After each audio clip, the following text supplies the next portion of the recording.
শীত মানেই অনেক ধরনের সবজি। শীত আমার অনেক ফেভারিট একটা সিজন। আমি সবজি খেতে অনেক বেশি পছন্দ করি। যেহেতু ঢাকাতে থাকা হয় সেভাবে সবজি খাওয়া হয় না। যখন আমি গ্রামে যাই অনেক পরিমাণে সবজি আমি খাই। তো আজকে একটা নতুন সবজি আমি খাচ্ছি। এটা হচ্ছে সরিষার শাক। আমি এই ১ম সরিষার শাক খাচ্ছি। তোমরা কারা খেয়েছো কিনা আমি জানি না। তোমাদের কাছে কেমন লাগে সেটা আমাকে অবশ্যই কমেন্টস করবে।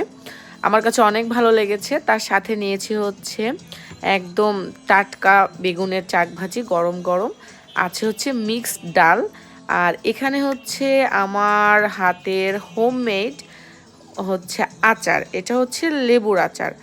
এত মজা হয় লেবুর আচার। লেবুর আচার আমি নিজে তৈরি করেছি, অনেক মজা হয়েছে। এটা ডাল দিয়ে খেতে অনেক বেশি ভালো লাগে। আজকে দুপুরের লাঞ্চের মেনুতে হচ্ছে এই আইটেমগুলোই ছিল। তোমাদের এই ধরনের খাবার কার কার ভালো লাগে আমাকে কমেন্টস করে